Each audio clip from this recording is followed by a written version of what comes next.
Carolina Crusher, Taurus, Equalizer, Barefoot, Bigfoot, Gravedigger. They are the lean, mean monster machines of the United States Hot Rod Association.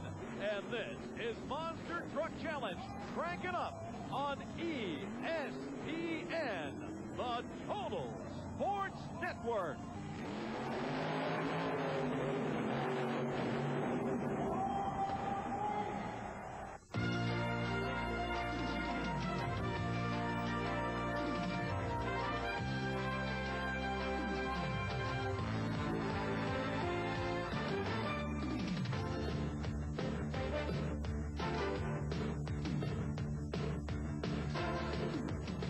Everybody, and welcome to Oakland, California, on the shores of beautiful San Francisco Bay. You know Oakland. This is the town that Al Davis put on the map when he brought the Raiders here. He also took them away. And one little kid doesn't look up to Jose Canseco of the Oakland A's. You know, Oakland is the home of the Earthquake World Series. The ground is going to be rumbling tonight as the U.S. Hot Rod Association rumbles into town. I'm Ken Brew. Welcome to Monster Truck Challenge, the most exciting half hour of motorsports on television today. All right, let's set the stage for you right now. Gravedigger, Lyle Hancock at the wheel, had some mechanical problems, was a doubtful starter. So what did Lyle do? He blew away the field in qualifying with a time of 2.46 seconds.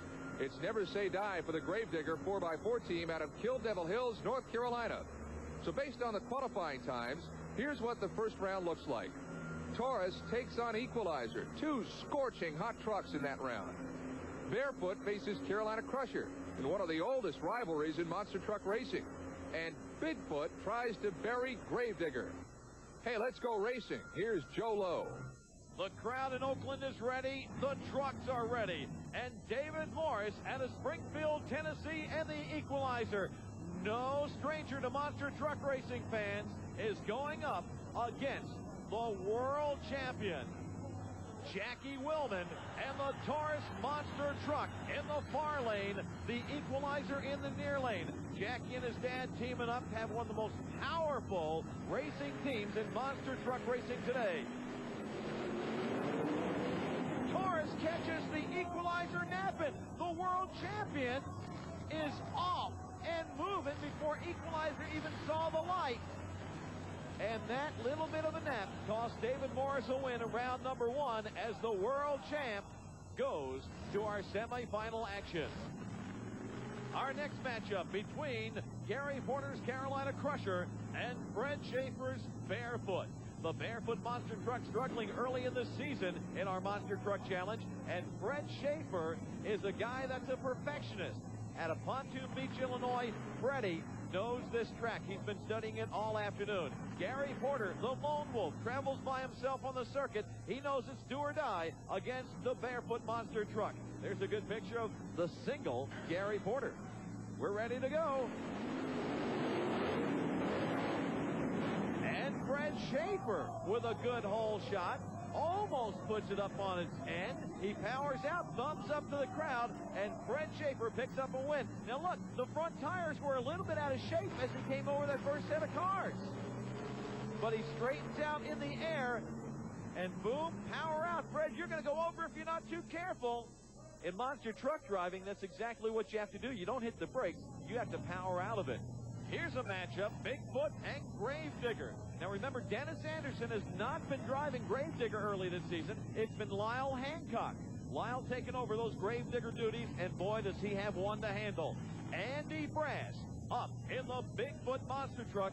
This is our first look at Bigfoot 10, the brand new truck out of St. Louis, Missouri, and Andy Brass is a veteran. This guy knows what it's all about. He's been a world champion before. He'd love to have it again in 1992. They power up.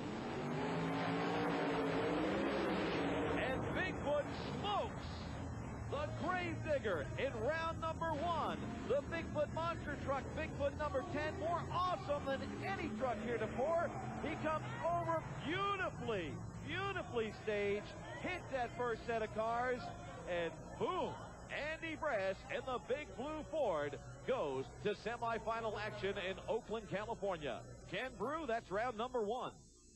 Okay, so Bigfoot wins the bragging rights here in Oakland. He sends the Gravedigger packing. Barefoot continues on, a winner in his own right. And guess who did it again? An equalizer. David Morris. He was the fast loser in round one. Now, we've already seen him do this once before, be the fast loser in round one and continue on through the championship. We'll see if he can do it again when Monster Truck Challenge continues in just a moment.